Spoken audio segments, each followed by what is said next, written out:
अयोध्या में भू माफिया ताज मोहम्मद द्वारा सरकारी जमीन को अवैध तरीके से बेचने का बड़ा मामला सामने आया है। आरोप है कि ताज मोहम्मद ने 35 लोगों को यह जमीन पूर्वजों की बताकर फर्जी दस्तावेज के आधार पर लगभग 10-10 लाख रुपए प्रति व्यक्ति में बेच दिया।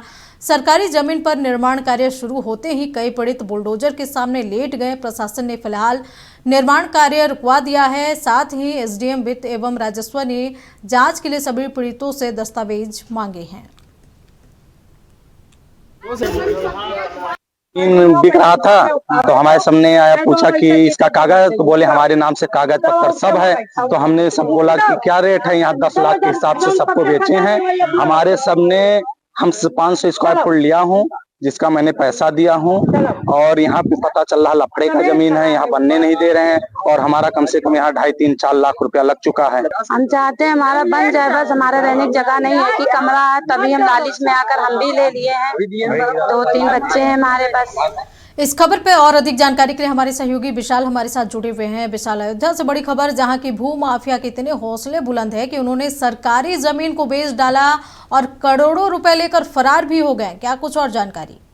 जी, आपको बिल्कुल अंजना जी बता दें, रामनगरी अयोध्या में नजूल की जो सरकारी जमीन थी उसकी बिक्री का बड़ा खेल सामने आया है। कथित प्रॉपर्टी डीलर ताज मोहम्मद ने करीब 20 लोगों को जमीन बेचकर लगभग 2 करोड़ रुपए वसूल के हो गया है फरार। उसने जमीन का अपने पूर्वजों की बताकर वैध दस्तावेज होने का दावा किया। झांसे में आकर लोगों ने 10-10 लाख रुपए दिए और मकान निर्माण लाखों खर्च कर दिए। लेकिन सवाल ये उठता है कि आखिर सरकारी जमीन पर जिस तरीके से इस तरह के भू माफियाओं की नजर रहती है, तो प्रशासन कहाँ सोई रहती है कि उसकी नजर पड़ती नहीं है और ये बड़े आसानी से भोले भाले लोगों को बेवकूफ बना करके जमीन बेच देते हैं और अब देखिए फरार भी हो गया है।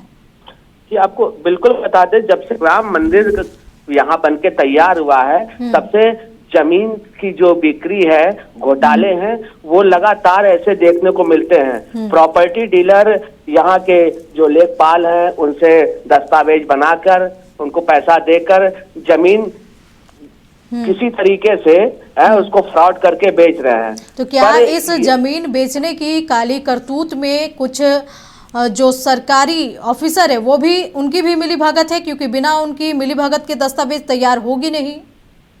जी, आपको बिल्कुल बता दें, जैसा भी मैंने आपको लेखपाल के बारे में बताया कि जो नजूल जमीन का जो मामला आया है निर्माण का, उस पर नजूल के लेखपाल की मिलीभगत की आशंका लग रही है। फिलहाल आज कार्रवाई भी की गई है। अभी जो खबर आ रही है, नजूल की जमीन पर कब्जे के मामले को प्लाट पर चला है प्रशासन का बुलडोजर, कई प्लाट खाली कराए गए हैं।